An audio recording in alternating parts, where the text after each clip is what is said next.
It seemed ages since Captain Carol Bell had shed her unit uniform and escaped on some well-deserved leave. One friend she had longed to check up on was Anna Young. She glanced at the warm sun in the clear blue sky as she waited on Anna's doorstep after ringing the bell. As she heard the door open, Bell noticed two men sitting in a large car on the other side of the road watching her. Realising they'd been spotted, one pulled a newspaper and made a show of reading it. Familiar with surveillance techniques, Bell wondered who they were watching. Unit staff, even off duty, had to be aware they might be monitored as part of their training. She made a mental note to check if anything was going on in the street. Anna was now at the door. Unlike previous visits, she looked cheerful. "Carol!" Anna's face broke into a welcoming smile. "How good to see you. It's been absolutely ages." "You seem to be bearing up well," Bell said. Anna nodded enthusiastically and motioned her friend into the living room before disappearing into the kitchen to make some tea. As Belle looked at the picture of the handsome man on the mantelpiece with the black ribbon crossing the frame, she thought she heard noises from another room, but as Belle moved into the hall, her friend appeared with a tray of tea. "Something wrong?" Anna asked. Belle nodded to the room opposite. "Have you got a pet?" Anna's expression was a mixture of smile and frown. "Surely you remember Melissa?" Belle frowned. "My daughter?" Anna prompted. Belle was really perplexed. Anna's husband Robert, whose picture she had looked at moments before, had died tragically shortly after their marriage. They had not had any children. Belle was also certain, even if it had been months since seeing Anna, that she would have been told she had been pregnant. Anna pushed the door to the room open. There, playing quietly at a table with some letters and numbered blocks, was a girl of about 6 or 7 years old. Her head turned slowly towards Belle. There was a strange impassiveness to the girl's pretty face, a pallid waxiness to the complexion, but her eyes glowed with intelligence. "Melissa, look," Anna said. "You remember Auntie Carol, don't you?" The girl did not respond, but slowly turned her head back to her activities. "She gets so engrossed in her playtime," Anna sighed happily. "I think she's going to take after you, Carol. You were always so intense about things." Belle was flabbergasted. Surely Anna had not adopted, being a single parent. She could understand the aching void in her life that Anna must have felt after Robert died, but this did not seem right. All manner of explanations leapt to Belle's mind. That the girl was actually a friend that Anna was looking after, and she was having a little joke. That Melissa was a goddaughter that she was babysitting. She did not want to think that Anna, unhinged in her bereavement, had abducted a girl. "Anna, I don't understand," Belle started, but Anna looked with loving eyes at Melissa. She did not have the heart to say anything. The letters and numbers did not make up any childlike words, but were fragmented into strange sequences. Belle suddenly realised that she was looking at mathematical equations. "She's not so good at maths yet," Anna apologised. "I certainly can't make out what these sums are." A couple of encyclopedias had been left open. Belle glanced at one, opened at an entry about North American Indians. Another had been bookmarked on a page about Australian Aborigines. Surely Melissa was not able to read such detailed books so young. Perhaps she liked the pictures. "Maybe we shouldn't disturb her, Anna," Belle heard her own words say. Unsettled, she steered her friend and the tray to the living room, with a feeling she was going to need a very strong cup of tea. "Yes, you were quite the bookworm too, weren't you? Perhaps if you have time you can let Melissa read to you." Anna chuckled as she put the tray on the table. "Aren't you going to join us, Melissa?" Anna called. "There's a cup of tea here for you." Belle was halfway through her second strong, sweet cup of tea by the time Melissa appeared. Slowly and seemingly shyly, but her eyes still burning with bright intelligence, the girl perched on Anna's lap, hugging her mother for comfort. Anna put her arm around the girl and soothed her hair. "She can be a bit wary, can't you, Petal?" Anna explained as she kissed Melissa's forehead. Belle became aware that Melissa was staring at her, not the bashful discomfort of an insecure child, but the intense stare that went right through her. Belle was reminded of the Master, the evil, hypnotic criminal that Unit had encountered several times. Immediately she recalled her counter-hypnosis training and began going over the phrases that helped her concentrate and fight any mesmerising influences. A staring match ensued whilst Anna chatted away, oblivious to the battle of wills going on. Slowly, Melissa's eyes lost their inner glow and the girl looked away, disinterestedly. Belle gave an inner sigh of relief, but one which faded quickly at the thought this girl was something fiendish or alien. She had to act. Anna tutted. "You've let your tea go cold, precious." She looked apologetically at Belle. She always was a bit of a finicky eater. Belle looked at her watch. "Is that the time?" "I'm so sorry, Anna. It's been lovely catching up and meeting Melissa again." Anna looked down at Melissa, still tucked under her arm. "Give Auntie Carol a big goodbye hug, love." Melissa peered out, the intense glow in her eyes returning. Trying to show a smile, Belle opened her arms and let Melissa come up to her. The girl awkwardly returned the embrace, but as Belle gave Melissa a hug, she could feel how stiff she was. Not like a real girl at all.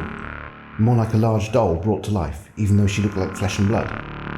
Seeing that Anna was watching, and not wanting to hurt her friend's feelings, Belle gave Melissa an extra large hug. Her eyes met those of the girl and she sensed something beyond, feeling like she was on the verge of a cliff, looking into the depths of a dizzying, frightening vertigo. In something that looked so human and fragile was a terrifying intelligence, alien and incomprehensible, yet briefly a flicker of something recognisable. Then Melissa was retreating back to her mother. "Good girl," Anna crooned to her daughter. Belle could not take her eyes from the strange coupling of mother and faux daughter. Every sense she had urged her to return to unit headquarters and report this, but loyalty and compassion for her friend made her feel like she needed more evidence first. As Belle waved goodbye to Anna, Melissa standing impassively behind her, she had a good idea who to ask. So engrossed was Belle in her turmoil, she forgot about the two men in the car, intently watching her depart. "I thought you were on leave, Ma'am."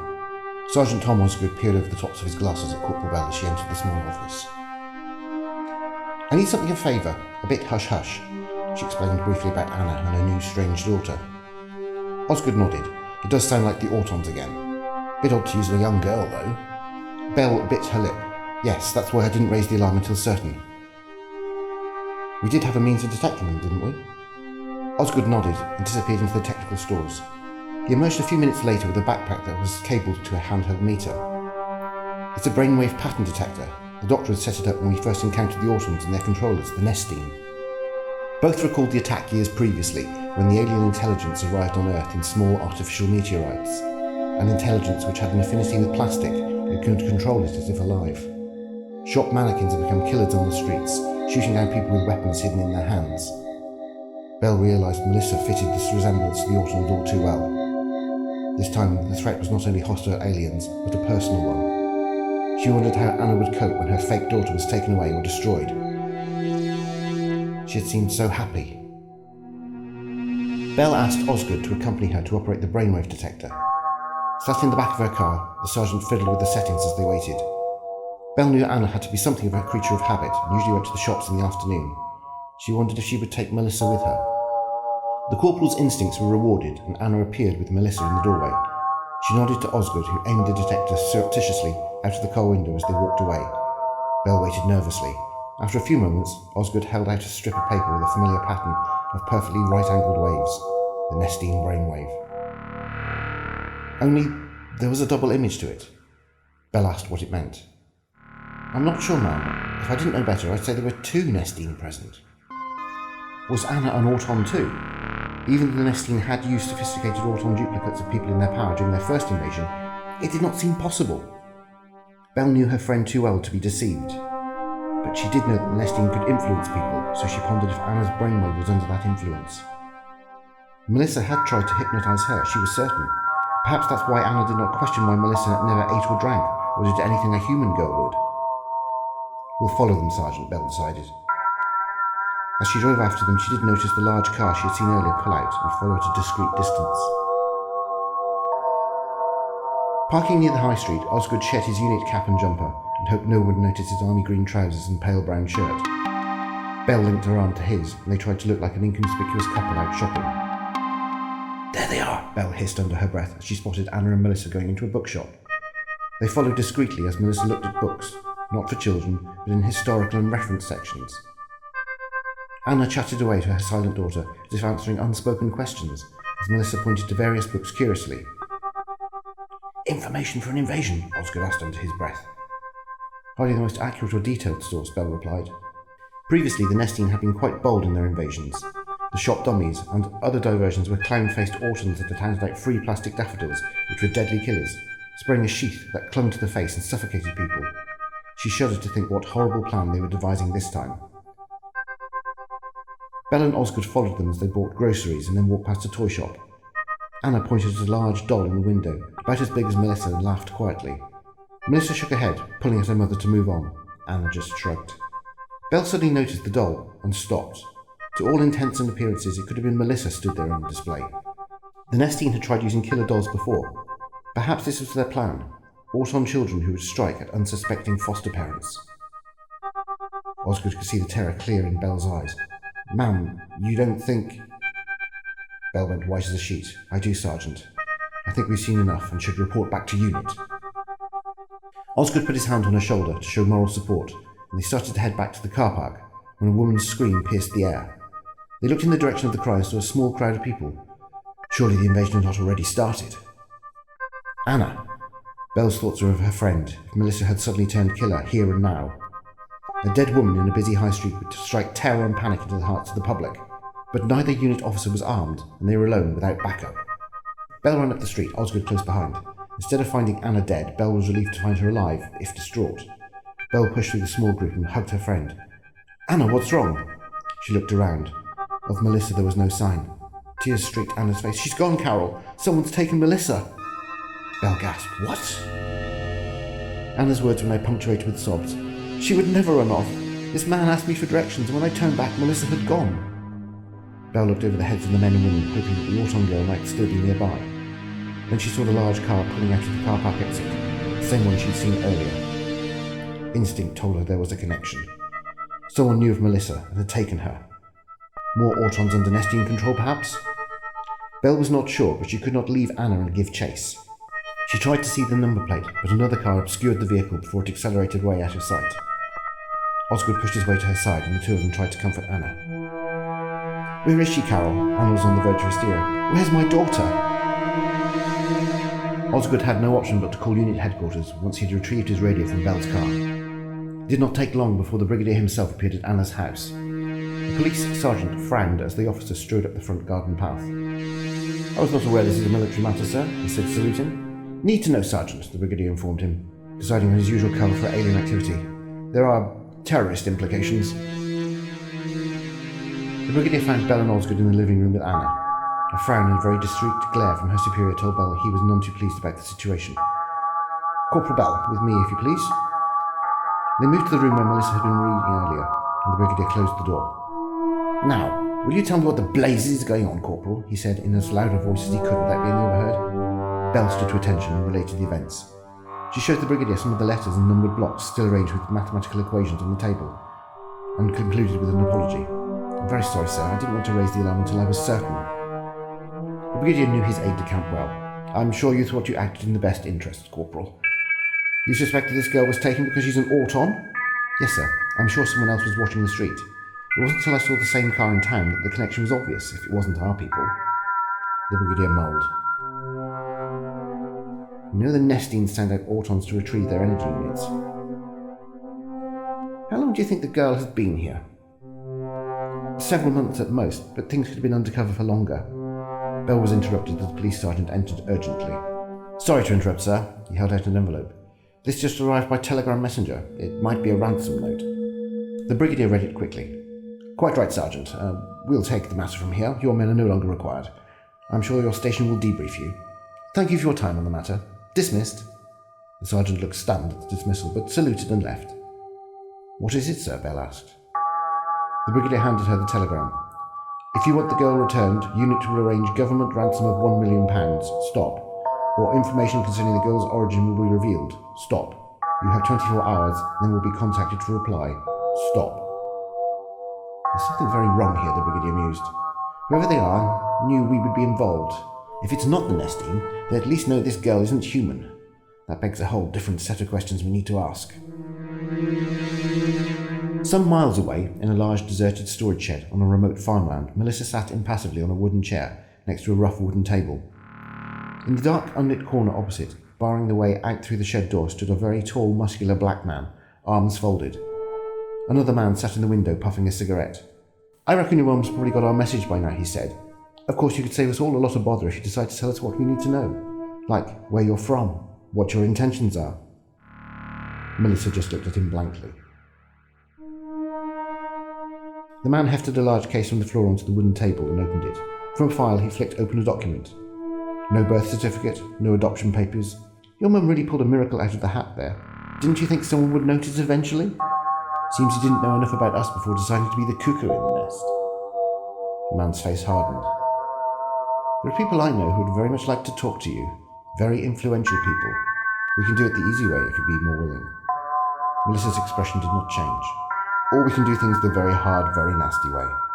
The man pulled out a small cylinder of compressed gas and a Bunsen burner from his case and set them up on the table. Connecting them, he switched the valve on the cylinder and lit the Bunsen with the end of his cigarette. The flickering yellow flame made eerie patterns of light on Melissa's face. I don't know if you feel pain, little girl, the same way we do. That body ain't indestructible. If it's flesh, it'll burn. If it's synthetic plastic, perhaps. Melissa's eyes glowed, responding to the word. It'll melt, or maybe we can cut off a limb or two. You won't look so pretty after. If that means anything to you.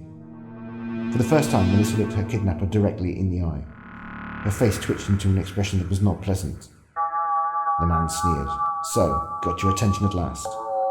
What's it going to be then? Belle was still trying to comfort Anna in her living room. The brigadier felt helpless where there were women concerned and left them to it. He found Osgood with the brainwave detector in the hallway. Problem, Sergeant? Sergeant's face was one of bemusement. I'm not sure, sir. I wanted to run some tests in the hope that the detector might locate the autumn, but its range is limited. The thing is, though, I'm still getting a reading. Does this mean the girl's close? Osgood looked at the printout. This pattern is not identical to the nesting, but it's very similar. So is she still under its influence? We've seen that before. Osgood shook his head. I'm more of a technical man than a psychologist, but if you want my opinion, that is Mrs. Young's normal brainwave pattern. Very similar, almost sympathetic, if you like, to the Nestine brainwave. Not a great deal of help then at the present time. Sorry, sir. I'll persevere trying to boost the range. You do that, Osgood. I just wish there was something I could do, and besides, wait. The man held Melissa's tiny wrist in his strong hands, but the girl's arm refused to budge nearer the Bunsen flame. Strong little mite, ain't you? He nodded to his massive companion. The tall, muscular black man grunted, towering over Melissa, and pushing her arm closer to the heat of the gas flame. The man twisted the Bunsen and the flickering yellow flame became a cone of fierce blue light. Feel like talking yet? Still not too late.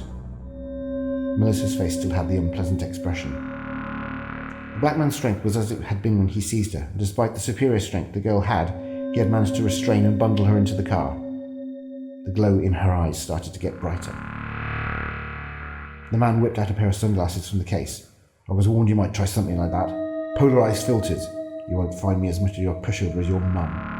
The black man forced Melissa's arm close to the flame. The pale skin started to deform, discolour and blister like melting plastic. The other man took a drag on his cigarette. So, want to talk yet? The pink pouch of her mouth started to move. The man nodded to his mate and Melissa's arm was moved away from the flame slightly. Got anything worth listening to? Or shall I let him finish the job? Melissa's mouth opened slowly. He leaned close and flicked on his compact dictaphone to record the conversation. Melissa's expression now became intense as it let out one word in terrible need. A localized sonic boom in the disguise of a child's cry. Mummy! Anna suddenly shot to her feet, startling Belle. Melissa! Belle looked up and held Anna. What is it?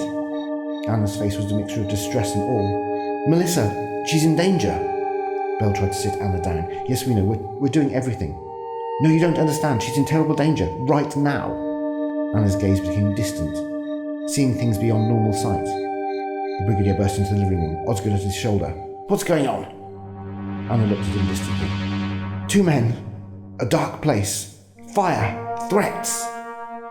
The brigadier looked at Belle for an explanation. Does she usually have visions like this? Is she psychic? Belle frowned. Not in the time I've known her, sir. A chittering sound from the hall made Osgood turn, and he moved out of the living room to find the source. The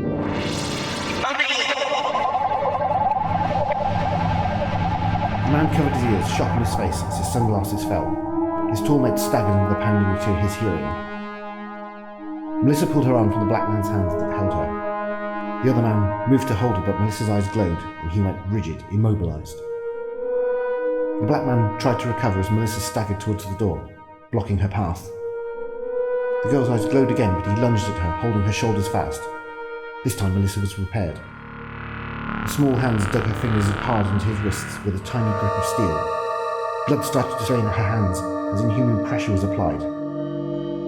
black man's eyes squinted in pain and pulled back, trying to nurse the lacerations with a whimper. Before he could do anything, Melissa had smashed the shed door and was staggering outside. Another animal snarl and a rapid movement caught her by surprise. A large dog was on a long chain by the door. It pounced, teeth digging into one arm. She was surprised to find not flesh in its jaw, but something hard that did not yield easily. Whilst the dog snarled, biting harder, Melissa hit it hard on the side of the head. Yelping, the dog let go and cowered on the ground. Unsteady on her feet, Melissa turned slowly, as if getting her bearings. All round her were fields, mud and trees. Behind her, in the shed, were the sounds of men starting to come to their senses. Melissa took one last brief turn, and unerringly, if unsteadily, made a beeline in the direction of Anna Young's home. Osgood came back into the living room, detector in hand. "Meter's gone wild, sir." "Can you get a bearing?" the brigadier asked. Osgood turned. "Northeast, range indeterminate. That's about as best I can do, sir." "Good enough for me, Osgood. You man the detector, I'll drive." The brigadier nodded at Corporal Bell. "You stay with Mrs. Young." He smiled at the woman. "Don't worry, we'll find your daughter." But Anna was not having any of it. "I don't know exactly where she is, but she's hurt and needs me. I think I can sense where she is." The brigadier hesitated. If Melissa was being held by ruthless kidnappers, the last thing he wanted to do was put the woman in harm's way.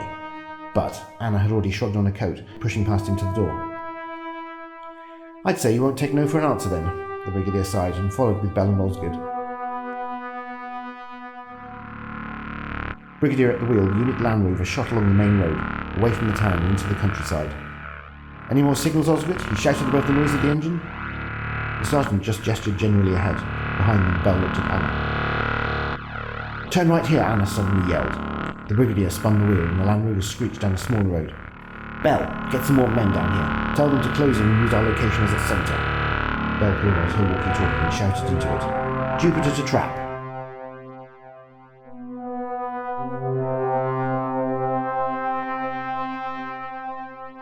Melissa struggled through the rough tangle of bushes, hearing the approaching sound of her two pursuers behind.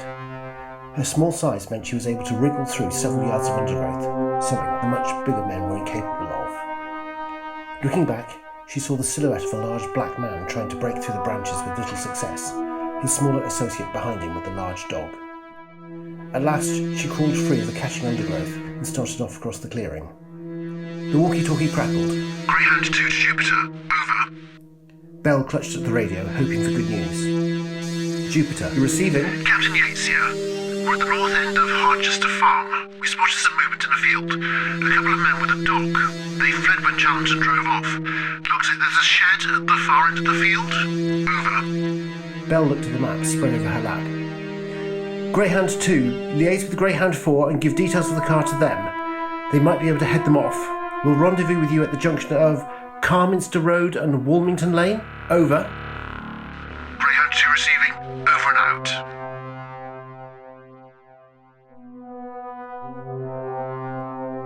The unit Land Rover screeched to a halt beside the old shed. A quick inspection revealed the shattered door, and the smell of cigarettes told them it had not been used too long ago. Two sets of large footprints in the mud, plus those of a large dog with a much smaller set clearly belonging to a child. Tire tracks of a recently departed car. The brigadier looked at the tracks leading from the shed, across the field to distant trees, and compared that with the map. "That's back towards the main road in town. Let's hope we're first there." Anna nodded, her sensing and Melissa agreed with his decision. With his small entourage, the brigadier jumped behind the wheel, and the Land Rover turned back down the lane. They approached where Melissa's beeline would intersect with the main road, and to Bell's surprise, the large car was pulled over to the other side of the road. But as she pointed it out to the brigadier, it drove off at high speed and disappeared around a bend at the sight of the approaching unit vehicle. Instead of giving chase, the brigadier slowed to a stop. "Greyhounds 2 and 4 should get them further up the road." He turned to Anna. "Any sense of Melissa?" He glanced at Osgood for any technical information. The sergeant shook his head. Anna looked out at a thick tangle of bushes on the other side of the road. "Close, I think." "Perhaps we should drive further along," the brigadier suggested. "Melissa!" Anna suddenly cried out as she clambered down from the Land Rover and ran across the road. Something dark had emerged from the bushes and was stumbling towards them, about the size of a child, clothes and face matted with dirt. At the sound of Anna's voice, the small figure raised its arm and began walking faster along the grass verge towards them. There was a distant growing roar of an engine. A sports car came speeding around the bend towards them, headlights on. The brigadier got out and yelled a warning. So did Bell. Things happened almost too fast to comprehend. They saw Melissa's head turn towards the car, bearing down towards Anna, and back towards her mother, eyes glowing. Melissa turned swiftly into the path of the car, arms still raised as if to stop it. The car swerved slightly, but still smashed into the girl. Incredibly, the car careered to one side as if hitting a bollard, but still knocking her savagely into the roadside. There was a sickening crack as Melissa's head smashed against the curb. The brigadier dived at Anna in rugby tackle, pushing her out of the swerving car's erratic path, and twisting himself under her so he cushioned her fall as she screamed. The sports car did not slow, continuing on past the Land Rover. Belle thought she caught a glimpse of a black man huddled in the passenger seat. Then it was gone, roaring away with the driver's foot flat on the accelerator pedal. Anna shook herself free from the winded brigadier and ran crying and screaming to the figure sprawled on the roadside. Belle ran to join her, finding Anna sobbing and cradling the broken doll of Melissa's body in her arms. Melissa's eyes were half open, her cracked face pale and impassive under the stain of mud. There was a coarse whisper from the girl's lips, as if a doll's voice box were not working properly. Then the doll-like eyes closed. Kneeling, held by Carol Bell in a hug of meaningless solace, Anna threw her head back and screamed her tearful grief into the air. A short time later, the unit mobile headquarters van was led through the police barrier to park behind the brigadier's Land Rover. Bell led a shivering, shocked Anna, wrapped in a blanket, to its less cramped interior. The police had found the large car abandoned in a country lane, a short distance before they'd have run into the waiting unit roadblock. Another car had been left for them to switch to. Whoever the kidnappers were, they were well prepared, and even better informed on unit procedures. The brigadier instructed Osgood, heading the unit retrieval team, to take Melissa's body to the mobile headquarters as well. Obviously, he could not let the police or forensics team examine what was, to all intents and purposes, a rather realistic-looking doll. The shattered figure had been largely kept together by her dress, anorak and tights. For the sake of Anna Young, he asked the soldiers to treat Melissa as if they would respectfully carry the body of a dead child. Osgood lay Melissa on a small examining bench in the vehicle, watched by her tearful surrogate mother, and covered her with a blanket. Anna moved to the bench and softly stroked the hair of Melissa, who had been cleaned up as much as possible. She gave a start as Melissa's eyes slowly opened and the head turned slightly towards her. The girl's eyes glowed softly, and Anna's face lost all emotion, mesmerised. For all her training, the emotion of the last hour was almost too much for Belle, as she saw the whole body of Melissa Orton start to quiver like pink blancmange. Just the two glowing eyes remained in the strange transformation. "Sir?" Belle stuttered. Unsure what to expect, the brigadier slowly drew his gun. Finding his voice, he commanded, "I demand you stop whatever you're doing to Mrs. Young, or I'll shoot." The eerie soft plastic in the shape of the 7-year-old girl finally solidified once more. Melissa was whole again, unharmed. She sat up slowly, and the impassive face turned towards the brigadier. The moulded pink lips moved to approximate speaking.